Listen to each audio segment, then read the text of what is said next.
السلام عليكم ورحمة الله وبركاته. أهلا بكم في قناة تعلم الكمبيوتر، وأهلا بكم في الحلقة الخامسة من دورة برنامج كمبيوتر ستوري. اليوم سنتعرف عن حل مشكلة آه، حفظ مقطع الفيديو بصيغة البرنامج.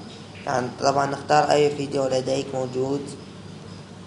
موجود موجود في حاسوبك.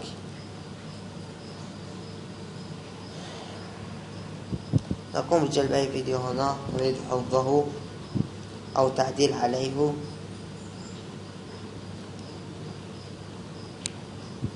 بعد جلب الفيديو هنا نقوم بسحبه هنا، نقوم بالذهاب إلى هذا الخيار، ثم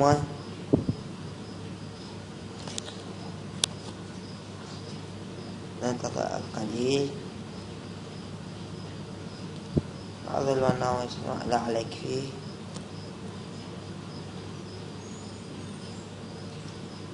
نقوم باختيار صيغة البرنامج أو الفيديو عفوا، ونختار مسار الفيديو، وبعدها نضغط إنهاء.